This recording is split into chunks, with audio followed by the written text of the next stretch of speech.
들어보신 분들은 들어보셨을 겁니다. 그렇지만 오늘 설교의 주제하고 딱 맞기 때문에 제가 한 번 더 언급하는 것을 용서하십시오. 나폴레옹이 어, 자기 군대를 데리고 알프스를 넘지 않습니까? 이 알프스를 아주 높은 이 5,000m 가까운 이 산을 넘는데 정말 천신만고 끝에 그 봉우리에 다다랐습니다. 군사들이 정말 올라가면서 많이 지치고 동사하기도 하고 하여튼 온갖 시련을 다 겪으면서 드디어 한 봉우리에 딱 올랐습니다. 그래서 이제 드디어 꼭대기까지 올라왔다 이렇게 생각하고 병사들이 기뻐서 와 이렇게 하고 있는데 나폴레옹이 한마디를 하자 그 중에 절반이 기절하고 말았습니다. 뭐라고 했느냐? 얘들아, 이 산이 아니다. 이렇게 이야기를 했다는 것입니다. 그래서 병사들이 또 내려와 가지고 뭐 투덜투덜투덜 하면서 또 나폴레옹이 가리키는 그 산을 향해서 또 다른 봉우리를 향해서 열심히 올랐습니다. 그래서 드디어 이제 그 다음 산에 올라가서 이제는 진짜 건넜구나 이러면서 사람들이 또 와 이렇게 기뻐하고 있는데 나폴레옹이 한마디 하자 이제 이번에는 모두가 다 기절하고 말았습니다. 뭐라고 했을까요? 얘들아, 아까 그 산이 맞다 이렇게 이야기를 했다는 것입니다. 오래된 유머지요. 옛날 이야기인데 여러분 그냥 이거는 우스갯소리지만은 그러나 여러분 우리 인생에서 여러분의 인생에서 만약에 이러한 일이 일어난다면은 우리 열심히 기껏 우리 인생의 살을 오르고 올랐는데 만약 우리 입에서 우리 주변 사람들에게서 아니 내 삶을 두고 말하건대 이 산이 아닌개벼 이런 고백이 나온다면 얼마나 그것은 사실 슬픈 일일까요? 엄청난 손실이죠. 얼마나 사실 좀 비참한 그런 현실, 비참한 일이 되는 것일까요? 사랑하는 여러분, 우리 인생에서 모든 것은 두 번 창조된다고 합니다. 스티븐 코비라는 사람이 성공한 사람들 7가지 습관이라는 책에서 이런 이야기를 했는데요. 모든 것은 두 번 창조된다. 마음에서 한 번, 그리고 실제 현실에서 두 번, 두 번째. 그러니까 우리가 목적이 분명해야 된다는 것입니다. 목적이 분명하게 해야 된다. 왜? 먼저 우리의 마음속에 그리는 그 목적, 이것에서 먼저 창조되고 난 다음에 그 다음에 우리의 삶의 현실에서 무언가가 실제로 창조되기 때문인 것이다 라는 것입니다. 스티븐 코비는 두 번을 이야기했지만 우리 그리스도인들은 세 번을 이야기합니다. 여기서 하나를 더 붙여서 한 번 더 원래 근원적인 창조가 있다고 이야기합니다. 무엇일까요?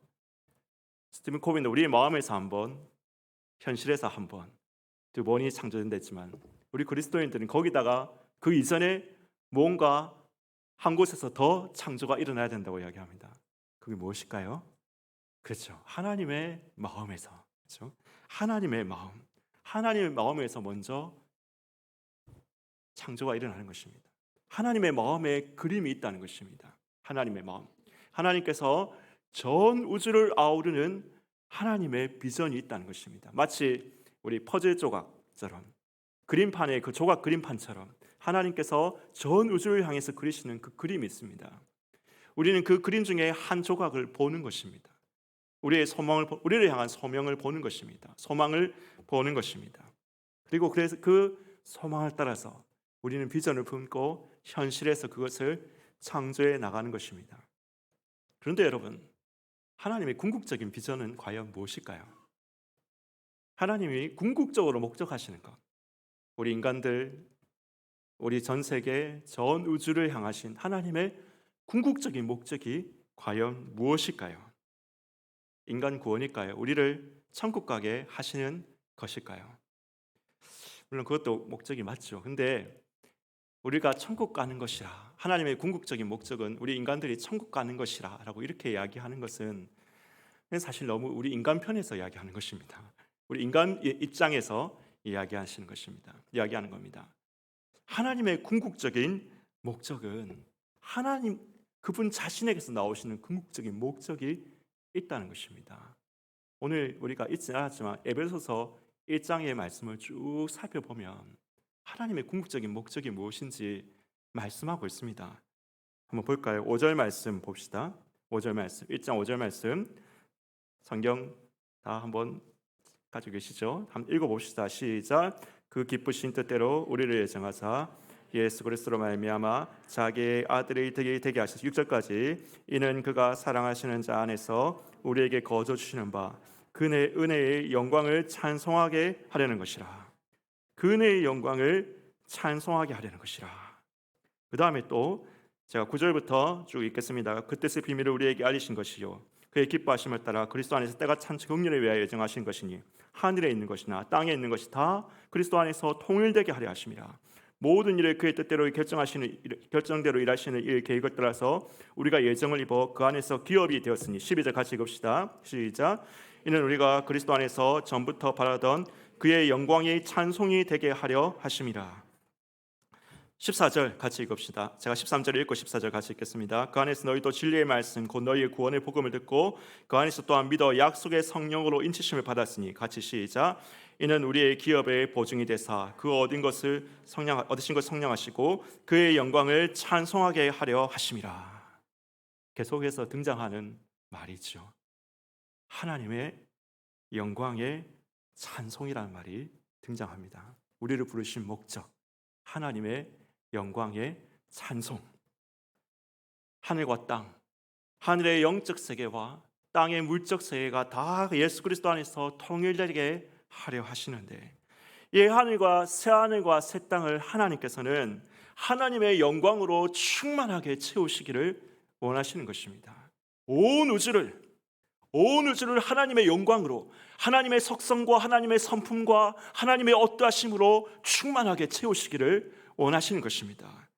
하나님께서 온 우주 가운데 하나님의 어떠하심이 충만히 드러나게 하려 하십니다. 근데 누구를 통해서 그렇게 하려 하실까요?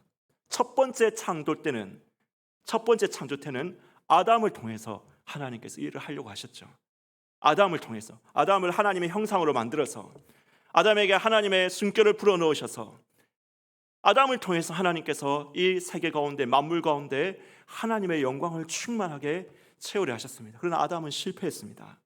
이제 새하늘과 새 땅에서는, 새 창조에서는 누구를 통해서 이 일을 하려고 하실까요? 여러분을 통해서입니다. 여러분. 물론 예수님이죠. 예수님으로 말미암아 구속받은 여러분들을 통해서입니다. 여러분을 통해서 하나님께서 우리를 이를 위해서 불렀다는 것입니다. 이를 위해서 불렀다는 것입니다. 사랑하는 여러분, 새 창조는 이미 시작되었습니다. 하나님의 나라는 이미 시작되었습니다. 예수 그리스도의 사역과 그분의 죽으심과 그분의 부활로 말미암아 하나님의 나라가 이미 임하였고 우리 가운데 자라나고 있습니다. 그렇다면 하나님의 이 궁극적인 부르심, 온 우주를 나의 영광으로 채우라는 이 부르심은 오늘 우리의 삶에서도 유효한 부르심이라는 것입니다. 복음을 전하고 제자를 삼는 것도 이 부르심 안에 있는 것입니다. 우리의 직업과 사업을 하나님의 속성에 맞게 가꾸어 나가고 하나님의 다스림에 임하게 하는 것도 이 부르심 안에 포함되는 것입니다. 자연 환경을 개선하고 사회와 도시와 국가를 개혁하는 것, 이 모두가 이 우주를 하나님의 영광의 찬송으로 채우라는 이 부르심에 우리가 응답하는 길입니다. 하나님께서 이를 위해 우리를 부르셔서 창조 세계에 하나님의 영광을 투영하는 이 부르심에 우리를 부르셨습니다.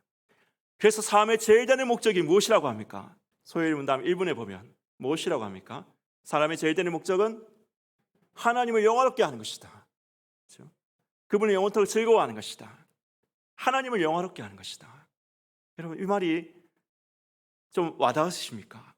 마음에 와닿으십니까? 하나님을 영화롭게 하는 것이다.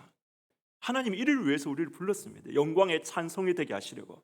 그 말은 여러분, 우리가 천국에서 항상 찬송만 부르고 있다는 그런 이야기가 아닙니다.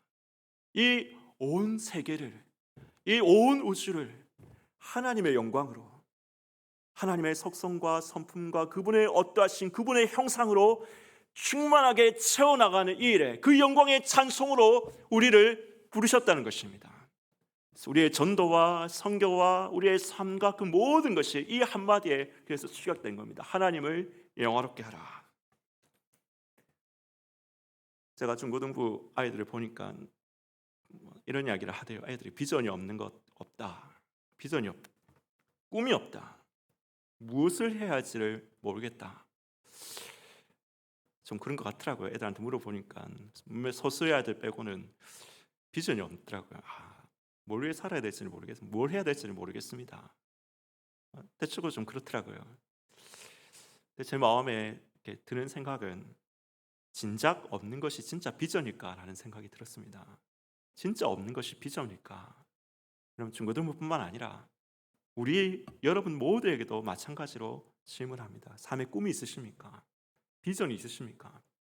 나이의 유무에 많고 적음에 상관없이 여러분에게 비전이 없으십니까? 비전이 있으십니까? 여러분, 우리 가운데 비전이 없다면 진작 없는 것은 사실은 비전 이전에 하나님의 영광을 향한 이 불타는 소망이 없는 것이 아닐까요? 하나님의 영광을 향한 불타는 소망. 온 세상에 하나님의 나라, 하나님의 통치가 임하길 원하는 간절한 소망이 없는 것이 아닐까요? 그 소망이 있는 사람은 어떻게 비전이 없을 수가 있겠습니까? 온 우주 가운데, 온 세계 가운데, 온 인류 가운데 하나님의 영광이 충만하게 들어가기 원하는 그 간절한 소원이 있는 사람이 어떻게 여러분 비전이 없을 수가 있겠습니까? 하나님은 우리에게 비전을 주십니다. 그런데 이것은 마치 점쟁이가 점괘를 알려주듯이 그런 방식으로 주시지 않습니다. 점쟁이들은 이렇게 하죠. 누구야? 누구야? 당신이 이 직업을 택하면 너는 앞으로 흥할 것이다. 누구 너 앞으로 너는 이 길을 가면, 이 대학을 가면 너는 앞으로 잘 되고 아주 형통할 것이다. 점쟁이는 이런 식으로 우리에게 비전을 이야기합니다. 점괘를 알려줍니다. 그러나 하나님은 이런 식으로 우리 가운데 비전을 알려주시지 않습니다. 먼 길을 택하면 네가 흥할 것이고, 그런 점쟁이에게 점괘 알려주시지 하나님께서 비전을 알려주시지 않습니다. 우리의 가슴 속에서 하나님의 이 궁극적인 부르심, 하나님의 궁극적인 부르심, 하나님의 그 영광의 찬송이 되게 하려는 이 궁극적인 부르심의 소망이 우리가 충만하게 돼서 그 충만한 가운데 우리가 기도하면은 하나님은 여러분 개개인을 향한 소망도 보여주시는 것입니다. 우리 한번 말씀을 읽어볼까요? 예레미야 33장 3절 말씀 같이 한번 읽어보겠습니다. 시작. 너는 내게 부르짖으라. 내가 내게 응답하겠고 내가 알지 못하는 크고 은밀한 일을 내게 보이리라. 하나님께서는 우리가 부르짖을 때 응답하겠고 네가 알지 못하는 크고 비밀한 일을 내게 보일 것이다 라고 그렇게 말씀하셨습니다. 하나님께서는 우리가 이렇게 하나님에 대한 이 궁극적인 하나님의 그 소망을, 부르심에 대한 소망을 가지고 기도할 때 우리에게 크고 비밀한 일을 보여주십니다. 꿈을 주시기도 하고 환상을 주실 때도 있고, 때로는 말씀을 주시고 말씀을 주셔서 이 비전을 보여주시고, 또 많은 경우에는 보편적으로 소원을 불러일으키셔서 우리 가운데 소원을 불러일으키셔서 하나님께서 이러한 비전을 주실 때가 있습니다. 우리 빌립보서 2장 13절 말씀 같이 한번 읽어보겠습니다. 시작. 너희 안에서 행하시는 이는 하나님이시니 자기의 기쁘신 뜻을 위하여 너희에게 소원을 두고 행하게 하시나니. 너희 가운데 행하시는 이가 하나님이십니다. 우리 가운데 행하시는 이가 하나님이신데 그 하나님의 행하심이 어떤 통로로 나타납니까? 우리 가운데 소원을 두고 소원을 줘서 하나님께서 행하게 하신다는 것입니다. 그런데 여러분, 이 소원은 욕망이 아닙니다. 이 소원은 욕망이 아닙니다. 조영희 목사님 지은 4차원의 영적 세계라는 책이 있죠. 이 책에 보면 이런 이야기가 나옵니다. 이 말씀, 동일하게 이 말씀 가지고 이야기를 하면서 이 말씀에 이상하게 은혜를 받은 한 장로님에 대한 이야기가 나옵니다. 이 장로님, 이 말씀에 이상하게 은혜를 받아서 아내와 자식들이 있는데 그들을 버리고 어떤 다른 처자와 결혼해서 새로운 가정을 꾸미고 싶다는 소원이 생겼다는 것입니다. 하나님 소원을 두고 당신의 일을 행한다고 하지 않았습니까, 목사님? 내 마음속에 이혼하고 새로운 이 처자와 결혼하려고 하는 불타는 소원이 생겼습니다. 이건 분명 하나님의 뜻입니다 라고 그렇게 이야기를 하는데, 목사님은 이렇게 이야기하십니다. 이 사람아, 그건 불타는 소원이 아니라 불타는 정욕이다. 불타는 소원이 아니라 이 불타는 정욕이고 불타는 욕망이다 라고 그렇게 이야기하시는 것입니다. 하나님의 소원은 욕망이 아니라는 것이죠. 하나님의 영광에 대한 그 나라와 그 의가 이 땅 가운데 실현되길 원하는 간절한 소망 가운데 나의 삶 속에서 구체적으로 어떻게 그 영광을 실현할지에 대한 소원이 생기는 것입니다. 어떤 이는 사업으로, 어떤 이는 교육으로, 어떤 이는 법조계에서, 언론계에서, 체육계, 문화계, 교회 사역, 이 모든 영역에서 소원이 생기는 것입니다. 비로소 우리는 모든 직업이 성직이 되는 것이지요. 제가 새벽기도 설교하면서 자주 이런 이야기를 하는데, 하나님이 일하시면 됩니다, 이런 이야기를 합니다. 하나님이 일하시면 된다, 하나님이 행하시면 된다, 하나님이 역사하시는 인생이면 그것은 게임 끝난 것이다. 하나님이 역사하시는 인생이면 게임이 끝난 것이다. 그 하나님이 역사하신다는 것 안에 내 모든 축복과 형통과 행복이 포함되어 있는 것이다. 우리 인생에서 하나님이 역사하신다면, 하나님이 이끄시는 삶, 하나님이 역사하시는 인생이 된다면 그거는 사실 끝난 거 아닌가요, 여러분? 그렇죠? 모든 그것은 행복과 축복과 모든 것이 다 되어 있는 것입니다. 그런데 이 인생에서 하나님이 역사하시고 하나님이 행하시는 통로가 되는 몇 가지 길이 있죠. 몇 가지 중요한 원칙이 있는데 그 중에 하나가 오늘 말씀입니다. 부르심의 소망을 따라서 우리가 살아가게 될 때, 하나님의 부르심의 소망을 따라서 살아가게 될 때 하나님이 여러분의 삶 가운데서 역사하시게 되는 것입니다. 그래서 여러분, 사랑하는 여러분이요, 기도해야 됩니다. 우리가 그래서 기도해야 됩니다. 주여, 지혜와 계시의 영을 주시사, 지혜와 계시의 영을 주시사 부르심의 소망을 알게 하여 주시옵소서. 오늘 사도 바울이 이 기도를 하고 있지 않습니까? 우리의 마음의 눈을 밝히사 하나님이 나에게 주시는 꿈과 비전이 무엇인지를 깨달아 알게 하여 주시옵소서. 하나님의 영광에 사로잡히게 하시고 하나님의 나라가 이 땅 가운데 임하며 확장되기를 소원하는 소원으로 불타게 하여 주시옵소서. 그 가운데 우리에게 성령을 부으사 꿈을 주시고 환상을 주시고 말씀을 주시고 소원을 주셔서 하나님이 나를 이 땅 가운데 부르신 그 이유, 그 소명, 그 소망을 알게 하옵소서. 여러분의 기도가 되시기를 예수님의 이름으로 축원합니다. 우리 함께 한번, 말씀 끝난 거 아닙니다, 여러분. 잠깐 오해하지 마시고 우리 찬양 같이 함께 한번 하고 두 번째를 한번 보도록 하겠습니다. 두 번째 말씀을 우리가 함께 한번 보겠습니다. 모든 민족에게 주 성령 부어주셔서 하나님의 백성 주의 말씀 주시고 꿈과 환상 주사 주의 비밀 알리소서. 우리 찬양입니다. 우리 함께 한번 찬양합시다. 한번 힘차게 찬양합시다.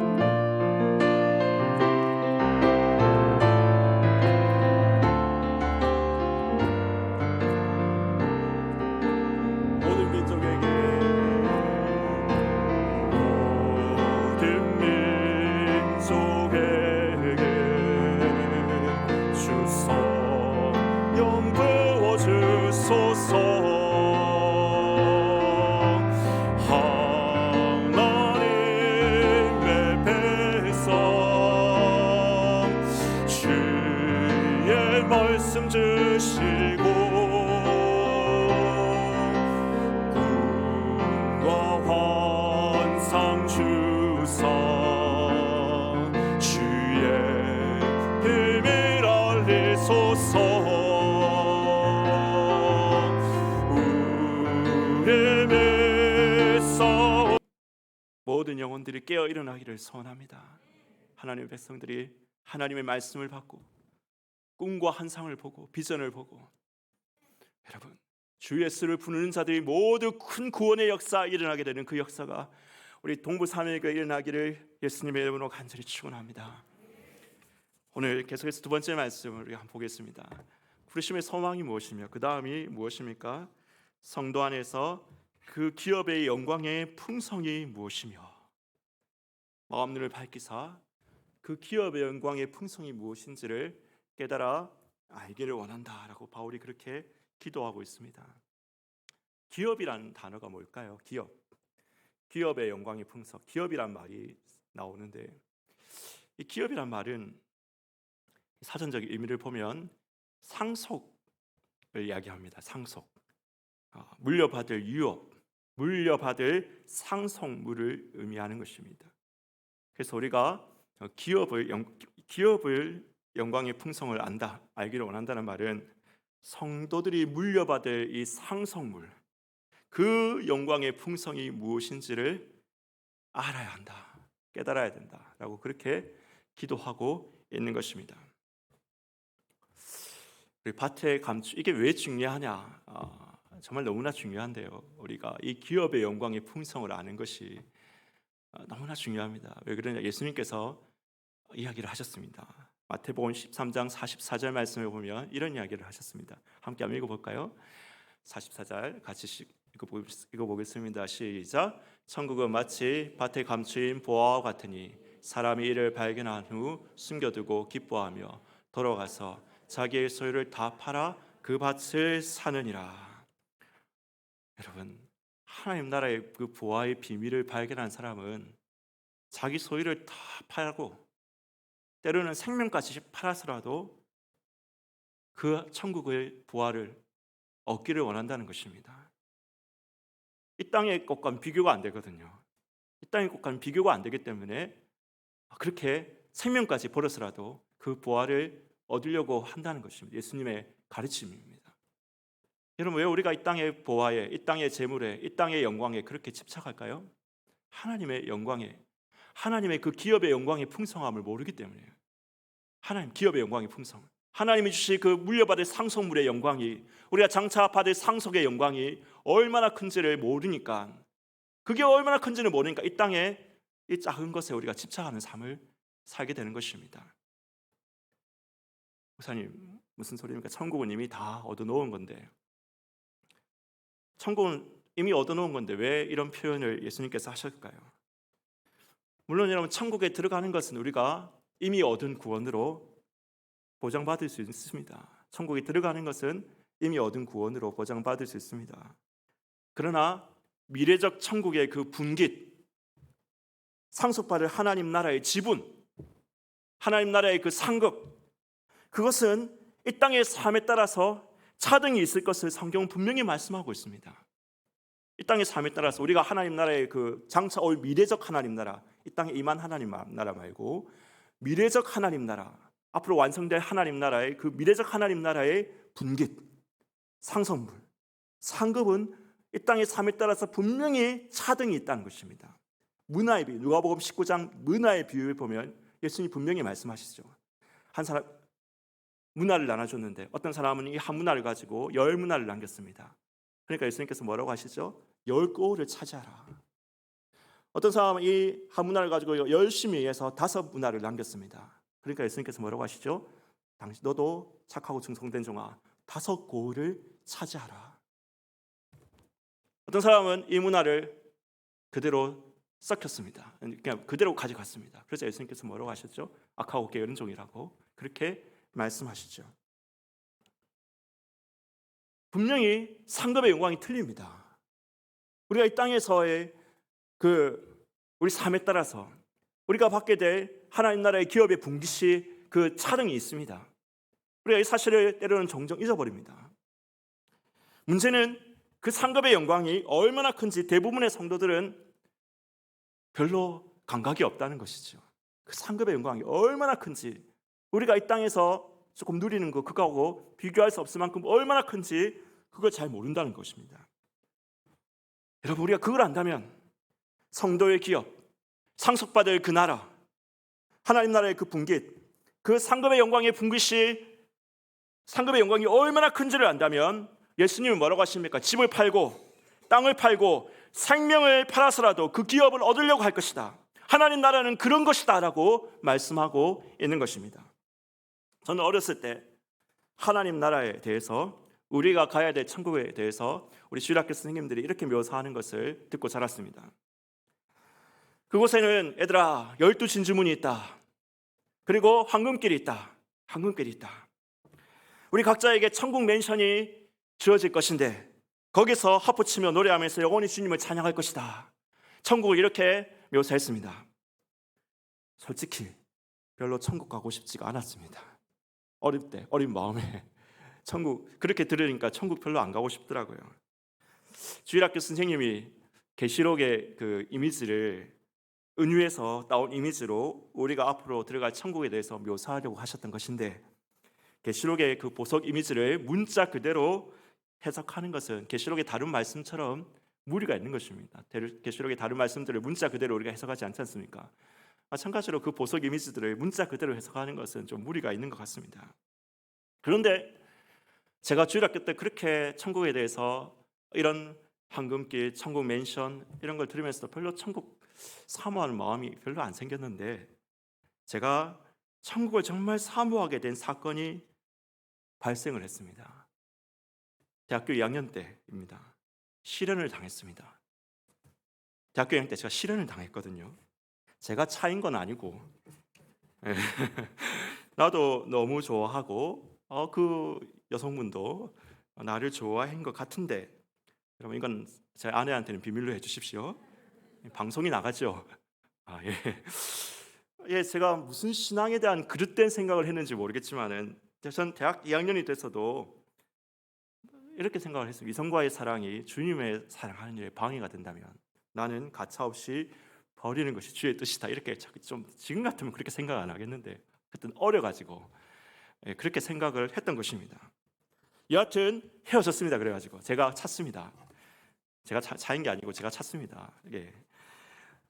가슴이 너무 아파서 눈물이 난다는 것이 무슨 말인지 제가 이해가 가더라고요. 근데 그때 소망처럼 주신 말씀이 있었는데요. 고린도전서 13장 12절 사랑에 대한 말, 고린도전서 13장 사랑에 대한 말씀이지 않습니까? 사랑에 대한 말씀인데 13장 12절에 이런 말씀이 있더라고요. 우리가 지금은 부분적으로 알지만은 그때에는 주께서 나를 아신 것처럼 아실 것이다. 우리가 알 것이다. 하는 그 말씀이 있더라고요. 이 말씀은 지금 우리가 하는 사랑은 부분적인 사랑이지만은 우리 그날에는, 우리 주님이 오시는 그날에는, 하나님 나라가 완성되는 그날에는 주님이 나를 사랑하신 것처럼 아신 것처럼 우리가 서로가 서로를 사랑하게 될 것이다. 사랑의 완성이 일어나게 될 것이다. 여러분 한번 생각해 보세요. 여러분들 세상에서 가장 지금 떠오르는, 지금까지 인생을 살면서 가장 사랑했던 한 사람을 생각해 보십시오. 가장 사랑했던 한 사람, 그 여러분들이 사랑하는 가장 사랑했던 그 사랑보다 10배는 더한 사랑으로 우리 모두가 서로 사랑하는 나라가 하나님의 나라라는 것입니다. 행복하지 않겠습니까? 그럼 정말 이 나라 가보고 싶지 않습니까? 이 나라가 우리 들어가고 싶지 않습니까? 그러면 사랑하는 것이 얼마나 행복입니까? 어떤 사람을 정말 그렇게 사랑한다면 얼마나 행복입니까? 그러나 그 사랑도 부분적인 사랑입니다. 이 세상의 사랑은 완전한 사랑이 있을 수가 없습니다. 그러나 우리가 하나님 나라에 들어가게 될 때는 완전한 사랑으로 서로가 서로를 사랑하게 되는 것입니다. 완전한 사랑. 여러분 우리가 얻을 기업은, 영광은 이런 것이란 겁니다. 계속 여러분 이 땅에만 천국이 아니라 우리가 앞으로 받을 기업, 상속물로 받을 천국에 대해서 제가 좀 말을 계속해서 좀 해보겠습니다. 4가지 정도로 이야기를 하고 있어요. 제가 첫 번째 오늘 이야기를 했는데 조금 전에 농담 비슷하게 이야기했지만은 천국에서의 형제와 형제, 사람과 사람 간의 완전한 연합에 대해서 제가 이야기를 한 겁니다. 그 다음 좀 띄워주십시오. 그 다음 우리 같이 한번 읽어볼까요? 1번 같이 시작. 완전한 연합 형제와 함께. 2번 시작. 완전한 연합 주와 함께. 3번 영원한 시간 영생. 4번 무한의 시간이 아니라 무한의 공간인데 제가 잘못 치신 것 같네요. 무한의 공간 만물. 이렇게 우리가 좀 이렇게 좀 나누어서 한번 생각을 참 조금씩만 해봅시다. 시간이 그렇게 뭐 길게 이야기할 시간은 아니고 조금씩만. 첫 번째 완전한 연합, 이 형제와 함께에 대해서는 제가 좀 전에 이야기를 했습니다. 두 번째 완전한 연합 주와 함께. 우리가 들어갈 천국이 그런 나라라는 것인가요? 두 번째 여러분 말해봅시다. 천국은 주와 함께 완전한 연합을 이루는 것입니다. 데살로니가전서 4장 17절 말씀에 보면 이렇게 말하고 있습니다. 같이 읽어보겠습니다. 시작. 그 후에 우리 살아남은 자들도 그들과 함께 구름 속으로 끌어올려 공중에서 주를 영접하게 하시리니 그리하여 우리가 항상 주와 함께 있으리라. 우리가 항상 주와 함께 있으리라. 은혜를 경험해 본 사람은 주님의 임재의 기쁨을 압니다. 제가 어떤 목사님 설교를 듣고 너무 은혜를 받아가지고 하나님의 임재가 충만하니까 지나가는 세상, 정말 세상이 달라 보였습니다. 세상이 달라 보이는 겁니다. 지나가는 바람이 주님의 숨결처럼 느껴지는 겁니다. 하늘의 별이 주님의 눈빛처럼 느껴지는 것입니다. 여러분 이 자리에 계신 분들은 아마 대부분 그게 무슨 기쁨인지 아시지 않습니까? 여러분이 받았던 가장 큰 은혜를 한번 생각해 보십시오. 가장 하나님의 임재로 충만해졌던 그 순간을 한번 생각해 보십시오. 그게 얼마나 큰 기쁨인지, 얼마나 여러분 그것이 충만한 은혜의 기쁨의 경험, 행복의 경험인지 여러분 아시지 않습니까? 아십니까? 모르십니까? 맛을 보시지 않았습니까? 맛을 보시니까 이 자리에 앉아 계시겠죠. 근데 여러분 우리가 은혜 받아서 가장 기뻤던, 행복했던 그 경험도 다 부분적인 것입니다. 우리 주님 나라에 들어갔을 때는 완전한 주님과의 연합이 있을 것입니다. 아버지께서 예수 안에 계시고 예수께서 아버지 안에 있는 것처럼 같이 우리가 예수 안에 있어서 삼위체적 연합에 감히 우리가 참여하게 되는 것, 여러분 이것이 우리가 하나님 나라에서 얻게 될 기업의 영광입니다. 그 기업의 영광의 부분입니다. 맛본 사람만 아는 것입니다. 맛본 사람은, 우리 이 땅에서도 하나님의 임재의 그 기쁨을 맛본 사람은 천국의 그 하나님과의 연합이 얼마나 위대한 것인지, 영광스러운 것인지를 알 수 있다는 것입니다. 우리가 받을 기업의 영광은 이런 것이라는 겁니다. 셋째, 우리가 받을 기업, 상속받을 천국에 대해 세 번째로 제가 말해보겠습니다. 영원한 시간, 영생입니다. 영생. 그것은 영원한 생명을 받는 것입니다. 이것은 굳이 제가 성경 구절 하나를 들지 않아도 여러분 다 아실 겁니다. 이거는 기독교인의 거의 공리와 같은 것이죠. 우리가 영생을 얻는다는 거, 공리와 같은 것입니다. 제가 사실 좀 과학 이런 거에 대해 관심이 좀 많은데요. 이 과학 시간에 이걸 보면 이런 이야기, 과학자들이 이런 이야기를 합니다. 태양의 수명이 얼마인가? 태양의 수명이 지금까지 한 50억 년 정도, 50억에서 60억 년 정도 되는데, 60억 년 정도 되는데, 태양이 앞으로 다시 이만큼의 시간이 지나면은 태양이 팍 폭발한다는 것입니다. 이 폭발해서 다 날아가 버리고 백색 외성이라는 이런 이제 그 흰빛을 내는 작은 별로 오그라든다는 것입니다. 그래서 태양에 남은 잔불인 백성 외성이 이렇게 잔불이 남아 있는데, 이 잔불이 다 타서 백색 외성이 흑색 외성이 될 때까지 걸리는 시간이 과학자들은 약 1천조 년이 된다고 그럽니다. 1천조 년이 걸릴 것이다 라고 그렇게 예측을 합니다. 1천조 년. 제가 여러분 갑자기 왜 이런 이야기를 꺼내는 것일까요? 여러분이 받을 영생은, 영원한 시간은 1천조 년과도 비교할 수 없는 시간입니다. 1천조 년도 인생의 하루같이 여길 수 있는 그러한 생명이라는 것입니다. 1천조 년도. 여러분 이것이 상상이 되십니까? 상상이 되십니까? 하나님, 영원하신 절대 생명은 하나님이십니다. 하나님, 그분 홀로 절대 생명이십니다. 그분에 의해서 시간이 시작이 되시며 시간이 끝이 되시는 분이십니다. 알파와 오메가가 되시는 분. 그 시간조차도 하나님의 창조물에 불과하다는 것입니다. 그런데 그 영원한 절대 생명이신 하나님께서 여러분에게 그 생명을 나눠주시겠다는 것이죠. 생명을 나눠주시겠다는 것이죠. 이것이 영생입니다. 영생. 우리 지상의 100년의 삶은 그 영원한 생명에 비하면 찰나의 찰나도 되지 않을 것입니다. 우리가 받을 영생은 우리의 100년의 인생을, 길어봤자 100년의 인생을 찰나의 찰나로 여길 수 있는 영원한 생명, 영원한 시간이라는 것입니다. 우리가 받을 기업의 영광은 이런 것입니다. 마지막으로 우리가 받을 기업, 상속에 대해서, 천국에 대해서 네 번째로 마지막으로 이야기해 보십시다. 공간인데요. 공간. 우리가 받을 공간. 아까 제가 들었던 그 어렸을 때 들었던 천국에 대한 그 유비 중에서 이야기 중에서 묘사 중에서 가장 마음에 들지 않았던 부분이 사실 있습니다. 제가 마음에 들지 않았던 부분이 뭐였냐면 솔직히 멘션 부분이었습니다. 멘션 부분. 멘션 부분이 마음에 안 들더라고요. 저는요. 제가 체질상 좀 바람이거든요. 이 말은 제가 이성에게 바람기가 있다는 말이 아니라 여기저기 싸돌아다니기를 좋아한다는 뜻입니다. 제가 이렇게 좀 저는 막 한 곳에 있는 것보다 막 이렇게 좀 돌아다니는 걸 이렇게 뭐 여행하고 막 이렇게 막 활동하고 이러는 것들을 좀 좋아하는데 우리가 들어갈 천국을 어떤 한 거대한 도시처럼 묘사하는 것이 마음에 좀 들지 않았던 것입니다. 물론 계시록 21장에는 하늘에서 내려오는 거룩한 성 예루살렘이 크기에 대해서 이렇게 이야기하는 구절이 있습니다. 근데 그 크기를 좌우고로 2,500km라고 이야기를 하거든요. 그렇게 묘사하는 구절이 있습니다. 계시록의 다른 말씀과 마찬가지로 이것도 상징이지 우리가 앞으로 들어갈 천국이 실제로 한반도의 2배 반한 도시라는 것은 아니라는 것입니다. 실제로 그렇다는 것은 아닙니다. 이것도 상징으로 우리가 봐야 되는 것이죠.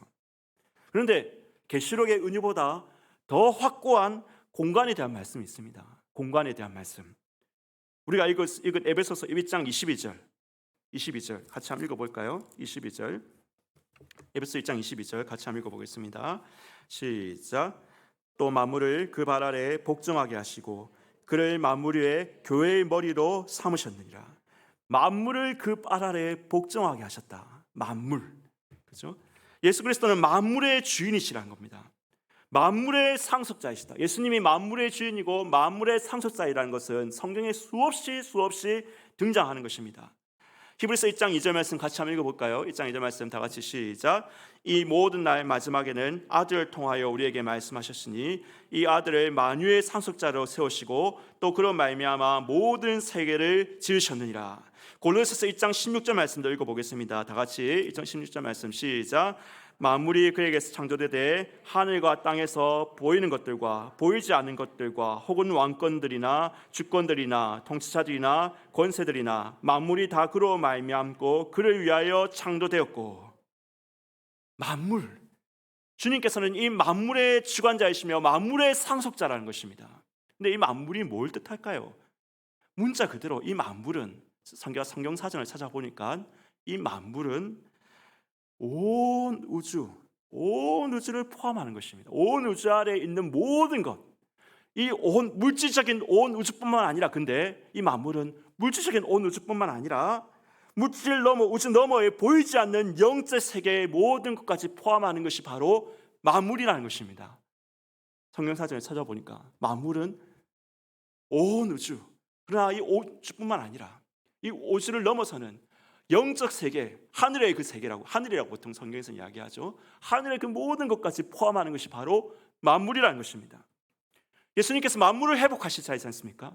하늘과 땅을, 이 보이지 않는 세계와 보이는 세계를, 마지막 제가 그 개혁주의 종말론을 할 때 전에 한번 이야기 드렸는데, 보이는 세계와 보이지 않는 세계를 예수 그리스도로 말미암아 통일시키시는 분이시지 않습니까? 그래서 그 만물의 주권자가 되시지 않습니까? 만물의 상속자가 되시지 않습니까? 그런데 그 만물의 상속자가 되신 예수님께서 자신이 상속받은 만물을 그분의 백성에게 나누어 주신다는 것입니다. 고린도전서 3장 21절 같이 한번 읽어보겠습니다. 고린도전서 3장 21절 시작. 그런즉 누구든지 사람을 자랑하지 말라. 만물이 다 너희 것임이라. 할렐루야. 사람을 자랑하지 말라. 만물이 다 너희 것입니다. 세상의 부, 세상의 영토, 어떤 아파트 몇 평이 있는지, 얼마만큼의 돈이 있는지 자랑하지 말라는 것입니다. 온 우주와 그 우주의 너머에 보이지 않는 영적 세계까지도 너희에게 기업으로 나누어 주실 것이다. 너희에게 유업으로 주실 것이다. 뭐가 우리가 그렇게 세상 것을 자랑할 만한 것이 있습니까? 이걸 상속받을 사람인데요. 여러분 사진 한번 보시겠어요? 사진 한번 띄워주시겠어요? 네. 여러분 잘 보이십니까? 이게 토성에서 보이저 몇 호인가? 2호인가 1호인가가 토성에서 찍은 사진입니다. 토성에서 지구를 향해서 찍은 사진인데 저게 토성 밑에 토성 고리 밑에 하얀 점이 보이시죠? 반짝반짝 작게 빛나는 먼지만한 점이 보이시죠? 저게 지구입니다. 저게 지구입니다. 실제로 토성의 보이저가 토성에서 찍은 위성이 찍은 사진입니다. 여러분, 우리 태양계에서만 바라보는 지구만 해도 이렇게 지구는 먼지 같습니다. 작습니다. 그런데 이런 태양계가 우리 은하 안에 몇 개가 있습니까? 최소 1000억 개가 있습니다. 이런 태양계가 최소 1000억 개가 있습니다. 관측 가능한 우주, 우리가 만원경으로 관측 가능한 우주 안에 이런 은하계가 몇 개 있을까요? 최소 과학자들이 좀 틀리긴 한데 최소 1000억 개 이상이 있습니다. 그런 은하계가 하나님께서 여러분 이 우주, 근데 이 우주보다 더 큰 영적 세계까지 이 통합된 만물을 너희에게 기업으로 나누어 주실 것이다. 기업으로 주실 것이다. 여러분, 이 먼지 같은 지구에서 우리가 도토리 기저귀 하면서 어둥바둥 거리는 거, 그 얼마에 우리가 자랑하고 그 얼마에 주눅드는 거, 이 작은 지구에서, 이 작은 지구의 작은 나라 한국에서, 거기에서 땅 얼마, 아파트 몇 평에 집착하는 거, 어떻게 보면 우스운 일 아닐까요? 우스운 일 아닐까요? 그러나 하나님은 이 땅에서 작은 일에 충성하는 자에게 천국의 큰 일을 맡기신다라고 약속하셨습니다. 그러기에 이 땅의 일을, 여러분, 우리가 이 땅의 일을 우습게 보아서는 안 됩니다. 우리에게 맡기신 것들에 충성하고 청직이 이뤄서 그것을 잘 관리하고 발전시켜 나갈 때, 그것은 장차 기업으로 받을 천국에서 여러분들이 얼마나 큰 기업을 받을지, 큰 분깃을 받을지의 바로 바로미터, 가늠자가 될 것입니다. 그러면 여러분, 충성하십시오. 그러나 집착하지 마십시오. 이 세상에 있는 여러분의 그 소유에 대해서 충성하십시오. 청지기로서 잘 관리하여서 발전시켜서 장차 올 영원한 기업에 투자하십시오. 그러나 집착하지 마십시오. 이것이 주님의 말씀이요 뜻입니다. 성도 안에 그 기업의 영광의 풍성을 아는 자, 우리가 장차 상속받을 나라, 천국의 영광을 아는 자가 되시기를 예수님의 이름으로 축원합니다. 그래서 여러분, 지혜와 계시의 영을 주시사 하나님, 그 영광의 비밀, 그 나라의 영광의 풍성을 알게 하여 주시옵소서. 그래서 이 땅에 맡기신 것에 집착하지 아니하고, 하나님, 우리가 이 땅에 우리 주님께서 맡기신 그것들에 집착하는 삶이 아니라 선한 청지기로서 충성하게 하셔서 하늘의 기업의 분깃을 넓히는 데 사용되게 하여 주시옵소서. 여러분, 그리스도인은 이렇게 차원이 다른 삶을 살아가는 자들입니다. 오늘 여러분에게 이 기도의 제목이 살아계셔서 주님, 부르심의 소망을 알게 하여 주십시오. 우리 성도 안에서 우리가 받을 기업의 그 영광의 풍성이 무엇인지를 알게 하여 주시옵소서. 오늘 여러분의 기도가 되시기를 예수님의 이름으로 축원하는 것입니다. 우리 함께 한번 찬양합시다. 아까 했던 찬양, 모든 민족에게